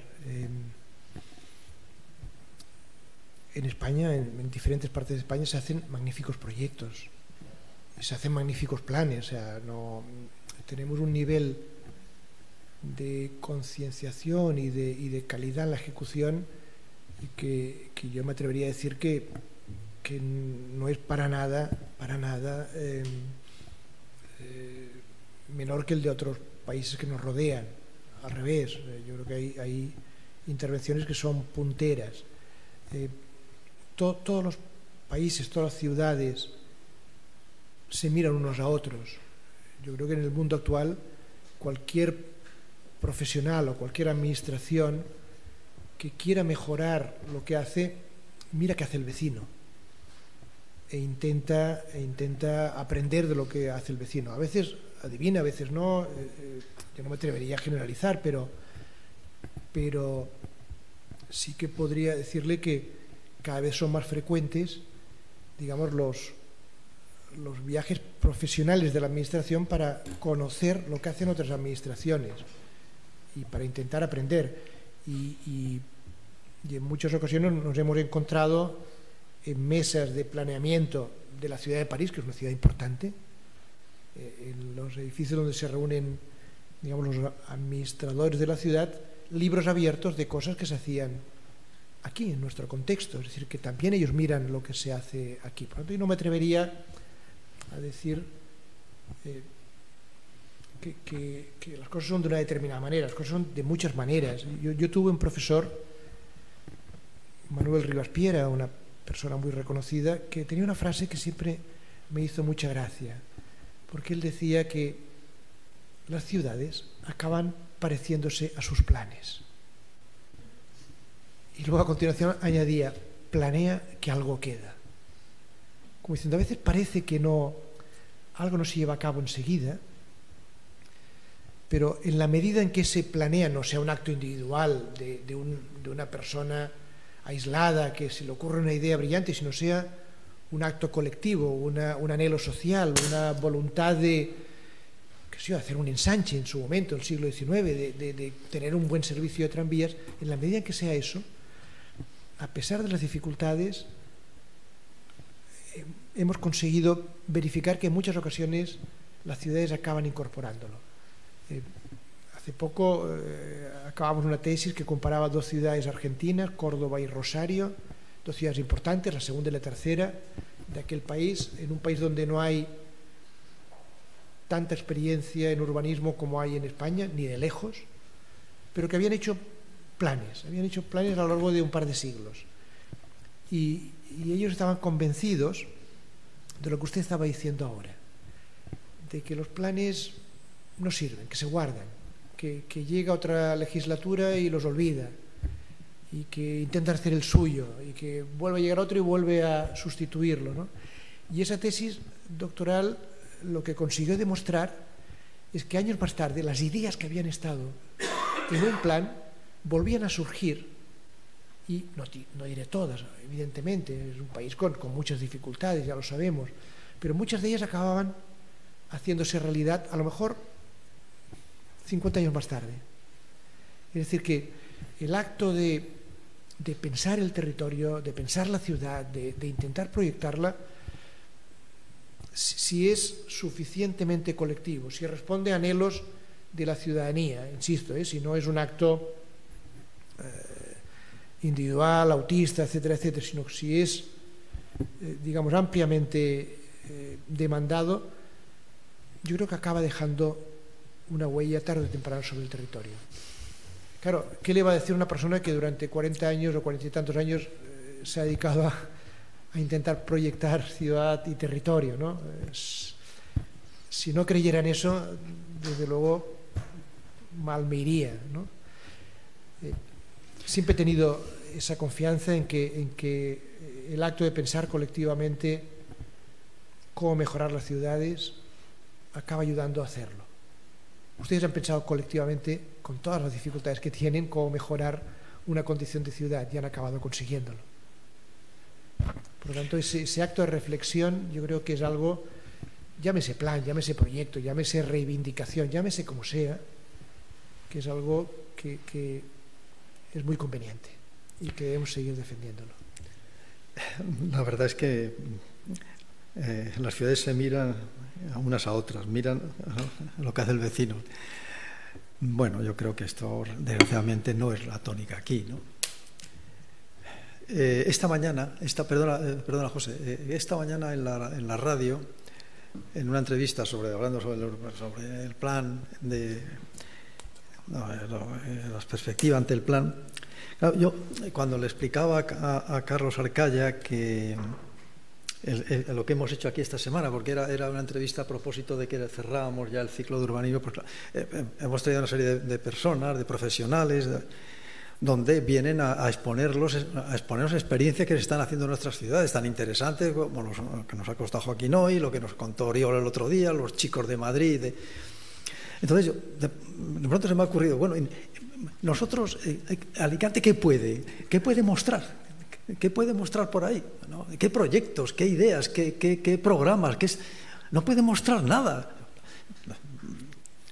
De modo que bueno, se me ha ocurrido para no quedar demasiado mal, pues el concurso del litoral ha sido uno de los proyectos más interesantes que se han hecho, porque por primera vez se ha estudiado los 20 y tantos kilómetros del litoral de una manera unitaria y ambiental, y realmente con los proyectos fantásticos. Bien, pues espero que no pase como dices tú, José, que se quede en un cajón, a pesar de lo que dice Joaquín, ¿no? De que luego salen las cosas. Yo no estoy muy seguro de eso. Tengo otra pregunta para ti, pero antes que José, espera, que tenemos la grabación y hay que antes. Si yo lo que le quería decir al catedrático Joaquín Sabaté es que se aprueban proyectos, es como el plan de ordenación, no el plan de la vivienda. Llevamos años y años oyendo el plan general, pero nunca se ejecuta. Cuando se vaya a ejecutar el plan general que se aprueba este año, ya no valdrá porque será dentro de 5 o 6 años. Entre otro gobierno, otro plan general, y así llevamos. Yo no cuestiono el trabajo de los urbanistas, cuestiono el trabajo de los ayuntamientos, que no ejecutan lo que Esta es una ciudad sin ambición, ¿no? Es una ciudad sin ambición, Joaquín. Pero a todos los niveles, y así andamos. Oye, bueno, ¿ibas a decir algo? Sí, no, simplemente que, claro, vamos a ver, no entraré para nada en Alicante, que no la conozco, no me atrevería a valorar lo que ustedes están diciendo, que tienen seguramente toda la razón, pero la buena construcción de una ciudad depende de muchos factores. Y todos ellos tienen un enorme peso. Es evidente que tiene que haber buenos técnicos. Pero hay otros dos factores tanto más importantes. Yo siempre digo que hay un triángulo virtuoso cuando un proyecto sale bien, que ha de haber una buena capacitación técnica de quienes proponen las cosas, sea quienes sean, desde la administración o desde fuera. Tiene que haber agentes locales suficientemente exigentes, una sociedad civil suficientemente exigente, y en tercer lugar, que es más rara avis, una administración suficientemente sensible. Cuando se alinean estos tres astros, salen buenos proyectos en todas partes. Cuando falla alguno de ellos, es decir, bueno, pues una administración que no fue capaz, que no tuvo el empuje suficiente, una sociedad civil que no fue lo suficientemente exigente, unos técnicos que no hicieron bien los deberes, pues entonces no tiran adelante las cosas. Pero Claro, no es solo uno, solo otro, sino es una suma de muchísimos factores. Lo que yo les decía a los alcaldes de esa comarca es que sus antepasados no habían hecho los deberes, como los habían hecho tantas otras ciudades. No habían tenido una burguesía suficientemente emprendedora como la han tenido otras pequeñas ciudades. O sea, no hablo de Barcelona, estoy hablando de pueblos. Hay momentos en que coincide eso, coincide que hay gente exigente, gente emprendedora. No tienen por qué ser los que estén en el ayuntamiento, puede serlo cualquier representante social. Hay muchísimos y magníficos ejemplos de cuánto proyectos urbanísticos deben más a iniciativas de la sociedad civil que no a iniciativas públicas. Pero bueno, claro, tienen que alinearse. Y luego hay otro factor que a mí últimamente siempre me llama la atención, sobre todo cuando uno interviene en territorios de altísimos valores patrimoniales, culturales, pero en decadencia. Por ejemplo, una antigua zona minera, una antigua zona industrial. El primer día cuando hablamos con cualesquiera de los habitantes de esas ciudades o núcleos o pueblos, la sensación general es: aquí no hay nada que hacer. Esto ya pasó, chao. Esto fue rico e importante a finales del 19 o a mitad del 20, pero ya no volverá. Y el convencimiento al que he llegado es que, y tiene mucho que ver con la pregunta que antes me hacía el compañero, tiene mucho más que ver con lo social, que el primer trabajo que hay que hacer, el primero no es un proyecto, es elevar la autoestima de los residentes. Cuando los residentes no tienen autoestima, cuando se dan cuenta algún día de que viven encima de unos recursos patrimoniales riquísimos, aunque ya no les dan de comer, empiezan a imaginarse qué podrían hacer con ellos. Y hay muchísimos ejemplos donde se le ha dado la vuelta a situaciones adversas. Por lo tanto, todo eso va sumando, no es solo los ayuntamientos o las administraciones o los técnicos o las circunstancias, sino también la propia sociedad civil, que cada vez me parece que es más exigente y más preparada, ¿verdad? Bueno, la última pregunta, porque ya es un poco tarde. Tenía por aquí una nota. A ver, a mí me parece que uno de los objetivos del planeamiento, tú los has hablado, ¿no? Recuperar la vivienda como uno de los ejes básicos del plan. ¿Podrías hablar algo más, no? Porque claro, las competencias realmente, esto es una cosa que hablo mucho, que digo mucho por aquí, discuto mucho en esta ciudad, donde como comentaba antes, en esta ciudad se piensa que el plan resuelve todo, el plan es muy limitado. No tiene instrumentos propios para intervenir sobre la vivienda, necesita apoyarse en otros programas, como en tantas otras cosas. Por ejemplo, sobre el medio ambiente puede funcionar a nivel de uso de suelo, pero no tiene mecanismos para desarrollar programas ambientales. Bien, el tema de la vivienda. ¿Qué puedes contarnos más? ¿Cómo podemos abordar? O sea, ¿cómo puede y en qué tiene que apoyarse? ¿Qué tiene que existir en el ecosistema urbano, en el sistema urbano, en los programas urbanos, para que el plan pueda de alguna manera intervenir o ser operativo, ¿no? Vincularse a apoyar, complementar estos programas, ¿no? A ver, es evidente que la producción de vivienda tiene canales muy determinados. O sea, hay determinados organismos que pueden prever, que planifican, hay otros que adquieren suelo, hay otros que construyen, hay leyes que lo determinan, hay competencias más o menos distribuidas en diferentes niveles de la administración. Por lo tanto, es un tema complejo, pero la pregunta, si la hiciéramos mucho más específica, es decir, ¿qué puede hacer un plan? Un plan en concreto. Alguien podría pensar, hombre, un plan municipal o un plan pequeño no tiene competencias, no puede hacer un brindis al sol, pero al final no es quien pone ni los recursos para construirlas, ni quien coordina, digamos, las políticas de vivienda a medio o largo plazo. Pero puede hacer cosas, por ejemplo, puede prever suelo para que sea destinado exclusivamente o en una proporción determinada a vivienda social. Por ejemplo, algo tan simple como eso. Puede proponer, como se ha propuesto tantas veces, que una proporción determinada de las viviendas que se construyan tengan un destino social. Y una vez aprobado el plan, eso lo legitima absolutamente. Pero si tuviera que responder de una manera un poco más general, diría que algo tan importante como la provisión de vivienda asequible obliga a un esfuerzo conjunto de muchas administraciones y obliga a implicar y a buscar mecanismos para que se implique también del sector privado. Es decir, han habido momentos en la evolución económica de este país que muchos contratistas decían ojalá pudiera hacer vivienda social porque tenía un público asegurado, unos créditos asegurados, ¿verdad? Cosa que no tenía en la vivienda en régimen libre, y lo confesaban abiertamente.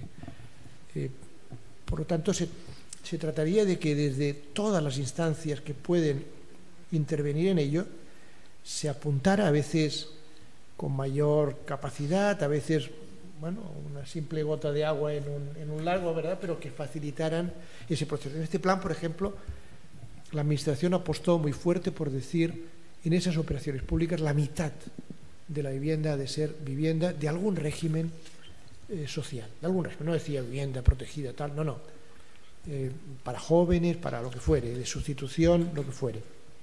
Pero voy a ir un poco más allá. Muchas veces yo me he encontrado que frente a cualquier tipo de problema la fatalidad con que se mira las soluciones es algo así como decir, es que no tenemos leyes. En América pasa muy a menudo, es que no tenemos leyes del suelo, no tenemos leyes de urbanismo, que no tenemos fuentes de financiación. Y yo siempre les digo, miren ustedes, los planes más importantes que se han hecho en la historia, los más importantes, no tuvieron ninguna ley que los amparara. O sea, el plan Cerdá no tenía ley de ensanche. La ley de ensanche surgió 20 años después. El plan Haussmann en París no tenía ningún tipo de estructura que lo acompañara. Se tuvo que inventar. El plan Chadwick de Londres, el plan Abercrombie, y podíamos seguir. Es decir, la reclamación de no existen los marcos no me parece suficiente excusa para no afrontar los problemas. Es decir, es más complicado, sin duda. Si hubieran marcos, marcos me refiero, leyes, normas, presupuestos, sería mucho más sencillo. Pero en muchas ocasiones es la falta de ambición, en otras la pereza intelectual, en otras la falta de imaginación la que no nos lleva a afrontar problemas que son terriblemente dramáticos. Es decir, la falta de vivienda asequible sigue siendo un problema enorme en nuestras ciudades. No solo en términos cuantitativos de que falten viviendas para mucha gente, sino que está produciendo indirectamente factores como el retraso en la edad de emancipación de tanta gente, la dificultad de que la gente pueda adquirir una vivienda de alquiler, adquirir una vivienda de compra, o conseguir una vivienda de alquiler, o tenga que hacerlo las generaciones en estos momentos de los 20, 30, entre varios, porque ya no es posible abordarlo de otra manera. Es decir, es un problema de primera magnitud en nuestras ciudades en general. Yo no sé en Alicante, ojalá no sea tan grave, pero horrible. Claro, cuando se hizo el plan de barrios, yo me imagino que explicó, no había ley que lo amparara. Perfectamente. Cuando se hizo el primer PDU, no había ninguna ley que dijera cómo tenían que ser los planes directores urbanísticos. Cuando se hizo el eje del Llobregat, el plan del eje patrimonial, no había ninguna ley, ni ningún marco, ni nadie que dijera yo voy a digamos, impulsarlo económicamente. Por tanto, yo creo que es nuestro deber como ciudadanos, o como técnicos, o como lo que fuere, intentar afrontar los problemas que son graves, e intentar hacerlo con los recursos que haya, pero sobre todo poniéndole imaginación, evitando la pereza intelectual, evitando la excusa de que no lo tenemos suficientemente encauzado. Y para ello lo fundamental, vuelvo a lo de antes, es la exigencia social. Si hay una exigencia social, si hay un clamor social, las cosas se acaban encauzando. Bueno, ha sido muy estimulante esta última intervención tuya. Bueno, es un poco tarde. Bien, pues terminamos este ciclo. Bueno, en realidad lo terminamos el lunes porque el acto de homenaje al arquitecto Juan Antonio García Solera lo encuadramos Jorge y yo también en el aula de la ciudad. Tiene otro carácter, aunque pues es posible que se hable de la ciudad, pero desde otro punto de vista, ¿no? Yo creo que en la medida de que no somos arquitectos los que participamos en la mesa, pues se hablará más de las cuestiones personales, de nuestra relación con el arquitecto, etcétera. Pero antes de terminar, estaba pensando algo a la luz de lo que de lo que he escuchado hoy y de algunas conferencias que he asistido estas últimas semanas, ¿no? Y es el cambio de paradigma en la construcción de la ciudad. Joaquín, se me acaba de ocurrir. Bueno, viendo en tu exposición, en primer lugar, ¿cuál es el objetivo ¿cuál es el objetivo del planeamiento, ¿no? De un plan ahora, ¿no? Pues yo creo que es reducir la huella ecológica. Ese es uno de los objetivos fundamentales, reducir la huella ecológica, tanto de la huella de carbono como la huella generada por los recursos, el uso de recursos, alimentos, como tú muy bien has dicho, agua, etcétera. Yo creo que eso es fundamental en la escala del medio ambiente, ¿no? Antes se hablaba, ¿cuál es el objetivo de un plan general? Aumentar la calidad del medio ambiente. No, sí, por supuesto, esto es realmente lo que... Aquí está la lucha contra el cambio climático, la biodiversidad, etcétera. Pero ¿y en la escala arquitectónica, en la pequeña escala? El otro día estuve en una conferencia de un compañero que tiene un ciclo que se llama La Mesa del Arquitecto, donde trae arquitectos para hablar de su obra. Un arquitecto que es tetrapléjico, ¿no? Parapléjico. Y claro, pues el hombre es un experto en...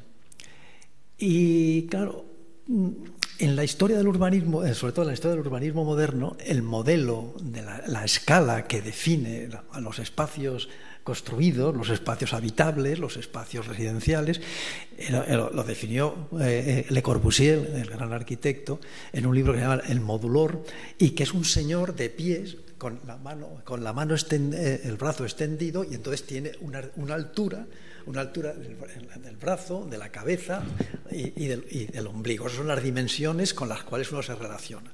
Este señor nos vino a decir que eso se acabó, que ahora lo que va a definir la escala de los lugares, la escala de la ciudad, la escala de las calles, de los espacios públicos, es un señor en una silla de ruedas de 1,20 por 0,70. Esto a mí me impactó muchísimo y quería comentárselo. Estos dos argumentos me parece que son los que es el camino que en este momento creo que hay que estar nuestro urbanismo. Y nada más, si no tienes nada más que decir, darle las gracias a Joaquín y pedirle disculpas por el lío que nos hemos hecho con los hoteles y a todos vosotros por estar aquí, y enhorabuena por la victoria de hoy. Que os lo merecéis. Pero así sí. Espera, es que para grabar, como están grabándolo. Has hecho un comentario con respecto Yo. que era la victoria moral. Sí. Es